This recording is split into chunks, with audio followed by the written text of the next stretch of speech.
Assalamualaikum warahmatullahi wabarakatuh. Selamat pagi semuanya. Semoga tetap dalam keadaan sehat dan selalu semangat dalam mengikuti kegiatan pembelajaran matematika. Baik, pada kesempatan ini, di pertemuan ketiga ini, Bapak akan melanjutkan materi masih di statistika, yaitu masuk ke interpolasi dan ekstrapolasi data. Ini masih kelanjutan dari pertemuan kedua tentang regresi linier.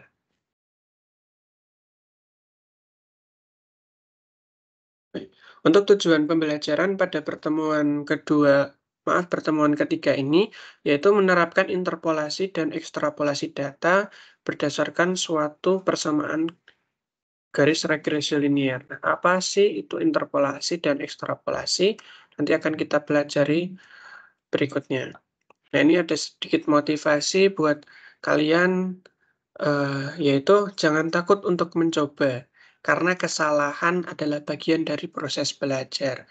Nah, apalagi kalian belajar matematika, biasanya, akan merasa kesulitan ya menyelesaikan suatu masalah yang Bapak berikan. Kalian jangan segan-segan untuk selalu mencoba, selalu bertanya, nanti kalau salah dibenarkan lagi, pasti nanti hasilnya akan benar. Nah, itu sedikit motivasi untuk memberikan semangat kalian dalam belajar matematika pada pertemuan ketiga kali ini. Nah, ini ada 2 pertanyaan untuk kalian mengawali pembelajaran, yaitu yang pertama, bagaimana cara menentukan hubungan antar 2 variabel? Nah, di pertemuan pertama dan kedua kita pernah membahas bagaimana cara kita menentukan hubungan antar 2 variabel ini. Yang kedua, bentuk umum persamaan garis lurus itu seperti apa? Nah, nanti ada hubungannya dengan regresi linier dan, interpolasi dan ekstrapolasi data ini. Baik, kita masuk ke materi dulu, apa itu interpolasi dan ekstrapolasi. Nah, di bahan ajar pada kegiatan keempat ya, silakan anak-anak dibuka kegiatan keempat, yaitu menerapkan interpolasi dan ekstrapolasi data berdasarkan suatu persamaan garis regresi linier. Apa itu interpolasi dan ekstrapolasi? Interpolasi itu adalah penggunaan hubungan antar variabel untuk memprediksi nilai yang berada di dalam jangkauan data. Sedangkan ekstrapolasi itu adalah penggunaan hubungan antar variabel untuk memprediksi nilai yang berada di luar jangkauan data. Nah, contohnya seperti apa sih maksudnya interpolasi dan ekstrapolasi? Contohnya ini, jika, nanti ada kan pastinya ada variabel X dan variabel Y. Variabel X itu variabel independen atau variabel bebasnya, variabel yang mempengaruhi, dan variabel Y itu adalah variabel dependennya atau variabel yang dipengaruhi yang akan diprediksi nantinya. Nah, misalkan diketahui suatu nilai dari variabel X itu nilai minimalnya 2, nilai maksimalnya 10. Dengan persamaan regresinya adalah Y topi sama dengan A plus BX. Nah, kita diminta untuk memprediksi ketika nilai X-nya itu 5. Nah, kan kita belum tahu nih. Nah, nilai 5 itu kan ada di antara 2 sampai 10. Maka itu disebut dengan interpolasi, karena nilainya berada di dalam, jangkauan data. Nah, ekstrapolasi itu tadi adalah nilai yang berada di luar jangkauan data.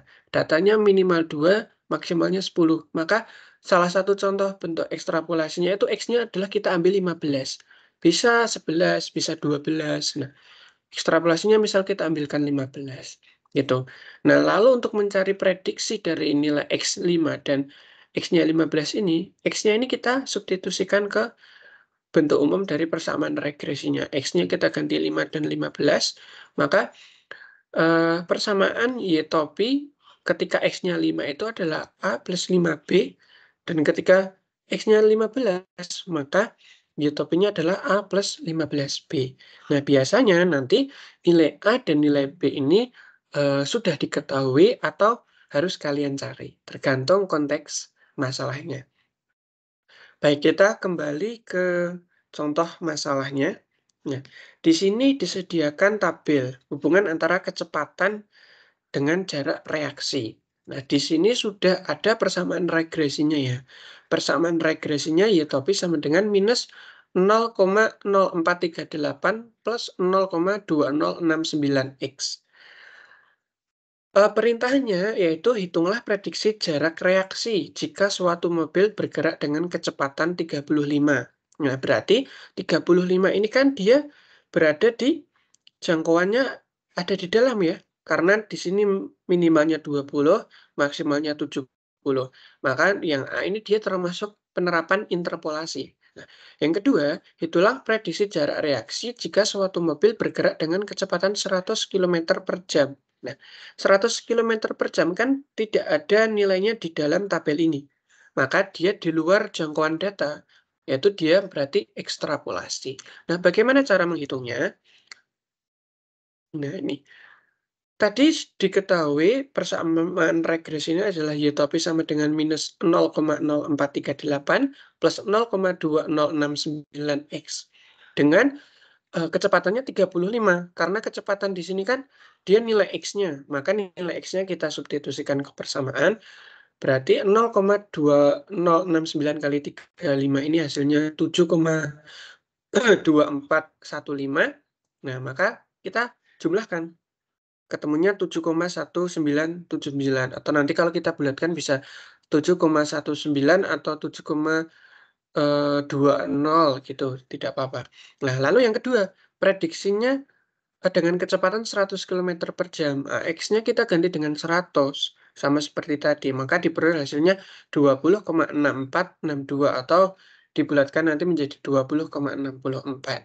Nah, seperti itu. Jika kasusnya persamaan regresinya sudah langsung diketahui. Bagaimana jika persamaan regresinya belum diketahui? Nah, di pertemuan kedua kan kita sudah belajar bagaimana cara menentukan persamaan regresinya. Nah, contohnya ini. Perhatikan data berikut. Di sini ada diskon dalam bentuk persen, lalu banyak barang yang terjual. Nah, di sini diketahui nilai B-nya 0,6. Berarti kan yang belum diketahui adalah nilai A-nya. Karena dalam persamaan regresi kan kita butuh nilai A dan nilai B. Nilai B-nya sudah ketemu, maka tinggal kita mencari nilai A-nya.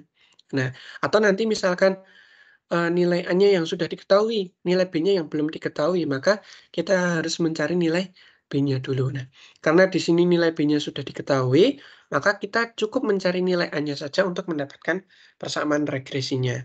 Lalu, perintah yang harus diselesaikan yaitu hitunglah banyak barang yang terjual jika diskonnya 5%, ini dan 22%-nya.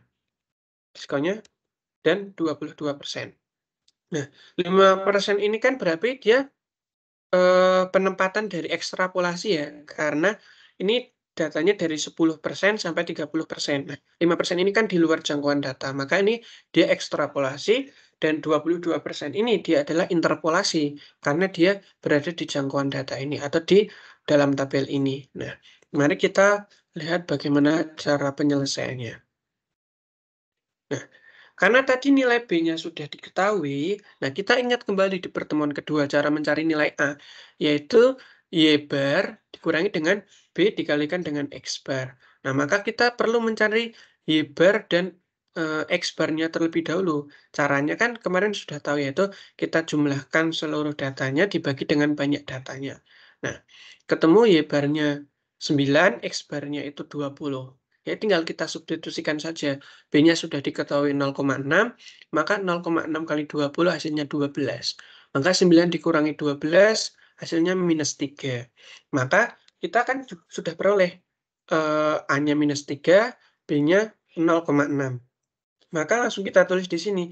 Jika diskonnya 5%, maka banyak barangnya adalah kita terapkan persamaan regresi, yaitu Y bar sama dengan A-nya negatif 3, B-nya 0,6. Nah, karena ini 5%, maka kita ganti X-nya menjadi 5. Maka 5 dikali 0,6 hasilnya 3, negatif 3 ditambah 3 hasilnya 0. Jadi, jika diskon yang diberikan itu sebesar 5%, maka banyak barang yang terjual itu 0. Artinya ketika diskon yang diberikan 5% itu tidak ada barang yang terjual. Nah, lalu kita mencari banyak barang yang terjual jika diskonnya 22%. Ini sama, X-nya kita ganti menjadi 22. 22 kali 0,6 itu 13,2. negatif 3 ditambah 13,2 itu 10,2 atau kita bulatkan menjadi 10. Jadi jika diskon yang diberikan itu sebesar 22%, maka banyak barang yang terjual itu sebanyak 10%. Oke, itu yang perlu kalian pelajari dan video ini nanti bisa kalian gunakan untuk memahami lebih lanjut terkait, di kegiatan pembelajaran nantinya dan akan kalian gunakan untuk menyelesaikan 3 permasalahan yang sudah Bapak siapkan di lembar kerja yang akan nanti kalian selesaikan, oke? Terima kasih, sekian dari Bapak. Assalamualaikum warahmatullahi wabarakatuh.